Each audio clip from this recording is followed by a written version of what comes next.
شعت الأكوان وانجاب العمى يا زمان النور للمقتبس لم يكن نورك إلا مغنما للأولى ضاقوا بليل الغلس.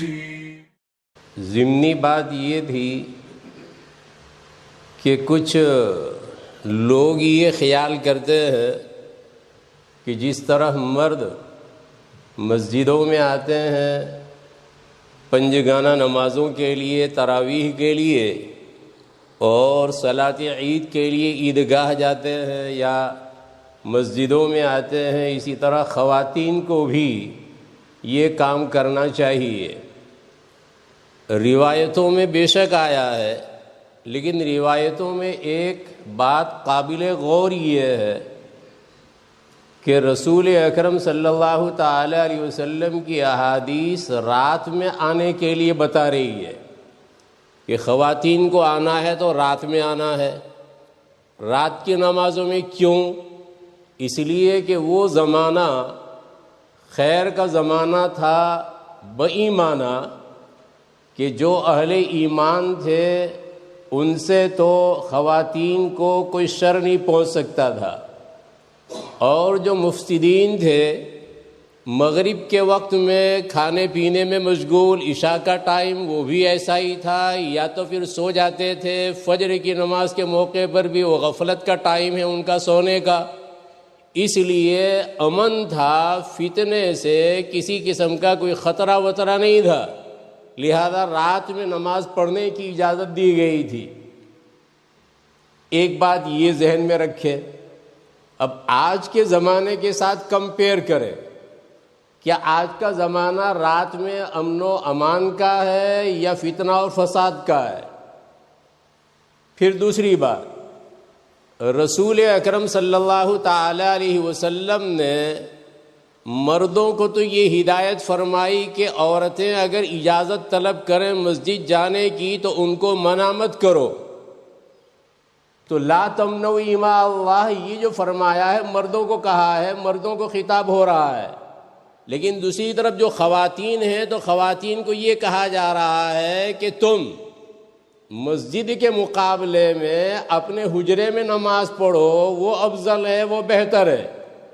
اور حجرے میں نماز پڑھنے کے مقابلے میں بیت میں جہاں رات گزاری جاتی ہے اس کمرے میں نماز پڑھو، وہ اولا ہے، وہ افضل ہے.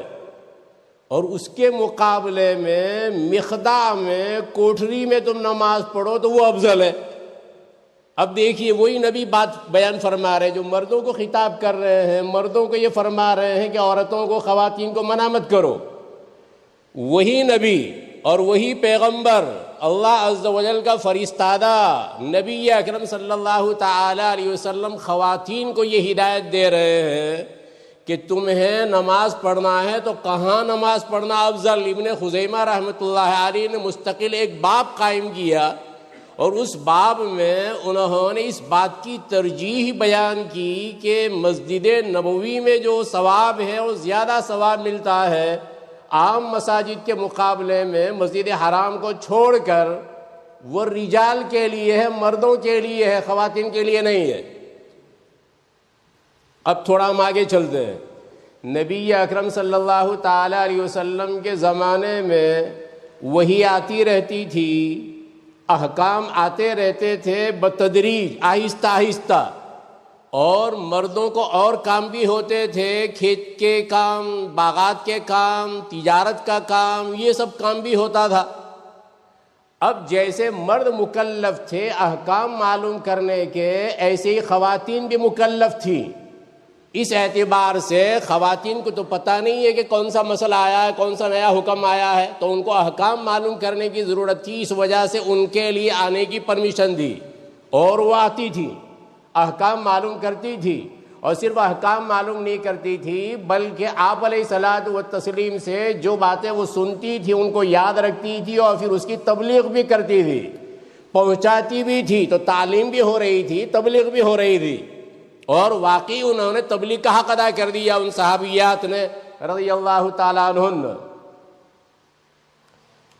آج کا زمانہ تعلیم کے لیے، تبلیغ کے لیے مسجد کا یا پارکوں کا اور عیدگاہ کا محتاج نہیں ہے۔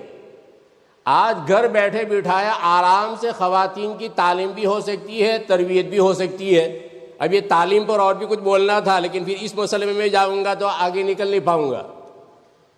تو تعلیم اور تبلیغ کا صرف ایک ذریعہ نہیں ہے، مسجد میں آنا یا عیدگاہ میں آنا ایک ذریعہ نہیں ہے، کئی ایک ذرائع ہیں آج کے زمانے میں، لہذا ان ذرائع اور ان وسائل کے ذریعہ وہ دین کی معلومات بھی حاصل کر سکتی ہے اور دین کی معلومات دوسری خواتین تک بھی پہنچا سکتی ہے۔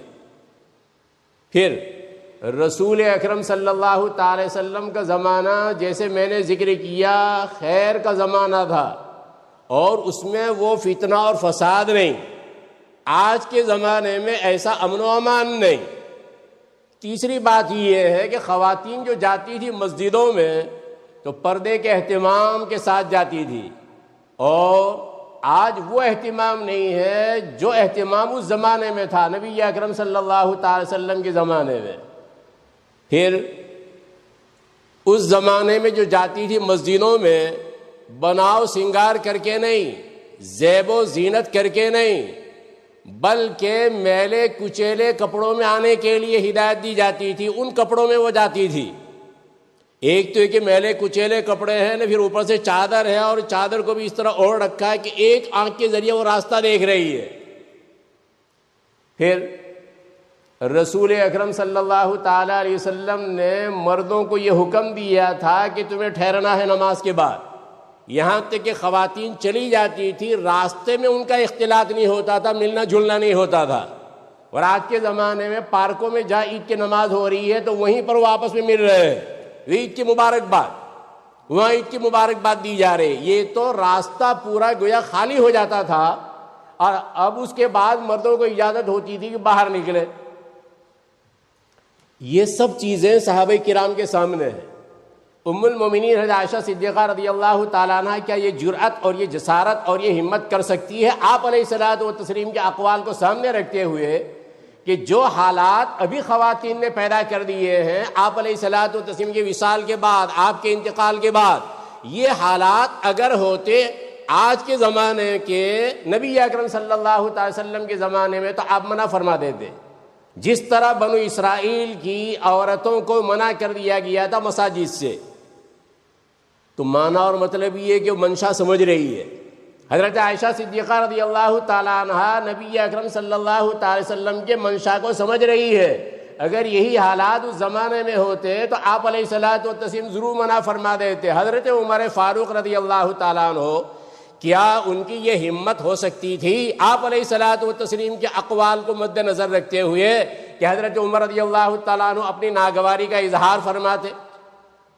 اگر اپنی خاتون جا رہی ہے، اپنی بیوی جا رہی ہے، تو بیوی کے جانے پر ناراضگی حضرت عمر رضی اللہ تعالیٰ عنہ کی، یہ ناراضگی گویا حدیث کی خلاف ورزی ہو رہی ہے، اس سے متصادم ہے۔ اور کیا عمر رضی اللہ تعالیٰ عنہ جیسا انسان وہ یہ جرأت کر سکتا تھا؟ بالکل نہیں، اور ہرگز نہیں۔ لیکن بہرحال حدیث کا ظاہر بھی تھا، اس لیے حدیث کے ظاہر کی وجہ سے وہ ہمت نہیں کر رہے تھے حضرت عمر رضی اللہ تعالیٰ عنہ صاف صراحتاً دروازے بند کرنے کے لیے۔ ان سے بیوی سے کہا گیا کہ آپ کو تو پتہ ہے کہ تمہارے جو شوہر ہیں عمر، ان کو تو یہ چیز اچھی نہیں معلوم ہوتی۔ تو کہا اگر اچھی معلوم نہیں ہوتی صاف صاف مجھے منع کر دے۔ لیکن عمر منع کیوں نہیں کر رہے ہیں؟ اس کی وجہ ہے عبداللہ ابن عمر رضی اللہ تعالیٰ عنہما کے سامنے جب حضرت عبداللہ ابن عمر رضی اللہ تعالیٰ عنہما نے روایت بیان کی تو اب چاہے واقد ہو چاہے بلال ہو، دو بیٹوں میں سے ایک بیٹے نے یہ کہا جب حضرت یہ بیان فرما رہے تھے کہ بھئی اللہ کی بندیوں کو مساجد سے مت روکو، تو بیٹا کہنے لگا کہ ہم تو منع کریں گے، ہم تو ضرور روکیں گے، کیونکہ وہ اس کو کیا بنا دیں گی، یہ خواتین دغل بنا دے گی، ہیلا بنا دے گی، پتہ نہیں کچھ اور کام کے لیے جائے گی اور مسجد کو ہیلا اور بہانہ بنا دے گی۔ اتنے ناراض ہوئے عبداللہ ابن عمر رضی اللہ تعالیٰ عنہما، فرمایا کہ اللہ تعالیٰ تیرے ساتھ ایسا کرے، اور زندگی بھر ان سے بات نہیں کی عبداللہ ابن عمر رضی اللہ تعالیٰ عنہما نے۔ وجہ یہ نہیں تھی کہ انہوں نے جو بات بیان کی وہ غلط، کس موقع پر انہوں نے یہ بات کہی ہے اور تعبیر کیسی ہے، اس کے نتیجے میں ناراض ہوئے ہیں عبداللہ بن عمر رضی اللہ تعالیٰ عنہ. ورنہ حضرت عمر رضی اللہ تعالیٰ عنہ کی ناراضگی ان کے سامنے ہے، ابن عمر رضی اللہ تعالیٰ عنہ کے سامنے ہے، اور اس کے باوجود یہ کر رہے ہیں. تو اس کا معنی اور مطلب یہ ہے کہ تعبیر ان کی ٹھیک نہیں تھی بیٹے کی، اور حدیث کا معارضہ اور مقابلہ جیسا ہو رہا تھا، اس وجہ سے عبداللہ بن عمر رضی اللہ تعالیٰ عنہ ناراض ہو گئے. حضرت عبداللہ بن زبیر رضی اللہ تعالیٰ عنہ کوئی تو وجہ ہوگی کہ انہوں نے حیلہ کیا اپنی بیوی کو مسجد جانے سے روکنے کے لیے. ویسے عمر کے بارے میں مروی ہے، منقول ہے، لیکن پکی بات میں ادھر کی نقل کر رہا ہوں. عبداللہ بن زبیر رضی اللہ تعالیٰ عنہ انہوں نے حیلہ کیا، اور بیوی جب جا رہی تھی راستے میں چھپ گئے تھے، اور پھر اس کے بعد کوئی حرکت کی جس کے نتیجے میں واپس ہو گئی. وہ واپس گھر آنے کے بعد جب شوہر صاحب نے پوچھا عبداللہ بن زبیر رضی اللہ تعالیٰ عنہ نے، کیا بات کہ تم آج مسجد نہیں گئی، آ گئی جلدی؟ تو اس موقع پر انہوں نے کہا کہ زمانہ پہلے جیسا نہیں رہا، لوگ جو ہے وہ ایسی حرکت کرتے ہیں. وہ شوہر ہی نے کی تھی، وہ روکنے کے لیے کی تھی، پھر اس کے بعد کان پکڑے انہوں نے. بہرحال وہ جو زمانہ تھا، وہ زمانہ، اس کا پس منظر اور اس کا بیک گراؤنڈ جس میں خواتین کو آنے کی اجازت دی گئی تھی، وہ میں نے نقل کر دیا. اور ادھر جو ہے ہمارا زمانہ اور کمپیئر کر کے دیکھیں. اسی لیے فقہا نے منع کیا، اور اکابر علماء دیوبند کا اتفاق ہے کہ ان کے لیے مسجدوں میں آنا ممنوع ہے، خواتین کے لیے. اسی طرح عیدگاہ میں جانا. عیدگاہ میں ہو سکتا ہے کہ کوئی ایسا ویسا آدمی تم سے یہ کہے کہ نہیں، باقاعدہ نکلنے کے لیے کہا جا رہا، حائضہ عورت کو بھی نکلنے کے لیے کہا جا رہا عید کے موقع پر. وہ اسی لیے تھا کہ اس میں شان و شوکت دکھانی تھی، کفار کو، غیر مسلمین کو، ان کو یہ باور کرانا تھا کہ ہم تھوڑی سی تعداد میں نہیں ہے، ہماری تعداد بہت بڑی ہوئی ہے. تو وہاں شان و شوکت دکھانا تھا، تعداد ہماری تھوڑی نہیں ہے، زیادہ ہے، اور ہمارے مقابلے میں ہماری تعداد کو وہ لوگ زیادہ جانتے ہیں. کیا شان و شوکت دکھائیں گے؟ سمجھ میں نہیں آ رہا. آج کے زمانے میں مردم شماری اگر جو ہوتی ہے تو اس میں ہمیں پتہ نہیں مسلمان کتنے ہیں، اور مسلمان کتنے ہیں وہ ان کو پتہ ہے، جن کے سامنے تم اپنی شان و شوکت کا اظہار کرنا چاہتے ہو. یہ کیا شان و شوکت کا اظہار ہے؟ پھر دعوت المسلمین میں ان کی شرکت. تو دعوت المسلمین کا معنی اور مطلب بھی ہو سکتا ہے کہ کوئی الگ آدمی کچھ الگ سمجھے گا. وہ یہ سمجھے گا کہ اچھا عید کی نماز کے بعد دعا ہے، عید کی نماز کے بعد دعا ہے. ایسا نہیں ہے. علامہ امام شاہ کشمیری رحمۃ اللہ علیہ فرماتے ہیں کہ اس لفظ سے اگر کوئی دلیل پکڑنا چاہے تو نہیں پکڑ سکتا ہے. وہاں جو کچھ ہوگا خطبے میں اور نمازوں میں، بس اسی میں شمولیت، یہ بتانا مقصود ہے. بہرحال میں یہ عرض کر رہا تھا کہ اس زمانے میں ضرورت تھی، وہ زمانہ خیر کا تھا. آج کا زمانہ ایسا نہیں. اور خود احادیث طیبہ یہ بتلا رہی ہے کہ بھئی ان کے لیے اجر و ثواب کس میں زیادہ ہے. سیدھی سی بات ہے، آج کے زمانے میں بالکل عام لینگویج میں اور عام زبان میں اگر میں سمجھاؤں تو جو چیز یہ ڈولسٹن مارکیٹ میں ملتی ہو وہ چیز ادھر بھی مل رہی ہے الفر لین. تو الفرڈ لین میں مل رہی ہے یا تو گرین اسٹریٹ میں مل رہی ہے. اب کوئی بیوقوف آدمی ہوگا جو یہاں سستی ملتی ہو اور وہ مہنگی وہاں خریدنے کے لیے جا رہا ہے، الفرڈ لین میں جا رہا ہے یا گرین اسٹریٹ میں جا رہا ہے. کیوں جا رہا ہے بھائی؟ وہ فلاں چیز خریدنے کے لیے، وہ فلاں چیز وہاں مل رہی، ارے وہ یہاں بھی مل رہی، سستی مل رہی ہے. یہی بات ہے کہ مسجد میں آنے کے مقابلے میں، عیدگاہ میں نماز پڑھنے کے مقابلے میں اپنے گھروں میں نماز پڑھنا یہ زیادہ اجر و ثواب کا باعث ہے. تو کیوں جا رہے ہو الفرڈ لین؟ کیوں گرین اسٹریٹ جا رہے ہو؟ سیدھی سی بات. یہ دنیا کا حساب سمجھ میں آ رہا ہے. آخرت کا حساب بالکل آسان ہے، بالکل سہل، کسی میتھس کی ضرورت نہیں ہے. اور اس کے باوجود سمجھ میں نہیں آ رہا مولویوں کو. وہ اصل میں یہ مولوی لوگ بعض مرتبہ کیا ہوتے ہیں، بہت بیچارے دبے دبے سے رہتے ہیں. وہ سمجھتے ہیں کہ ہمیں بھی کچھ دیکھنا ہے. اور کیا ہوا، وہ اپنی آواز سنانا چاہتے ہیں، وہ اپنا دیدار کروانا چاہتے ہیں، لہذا وہ پارکوں میں بلاتے ہیں اور پارکوں میں نماز.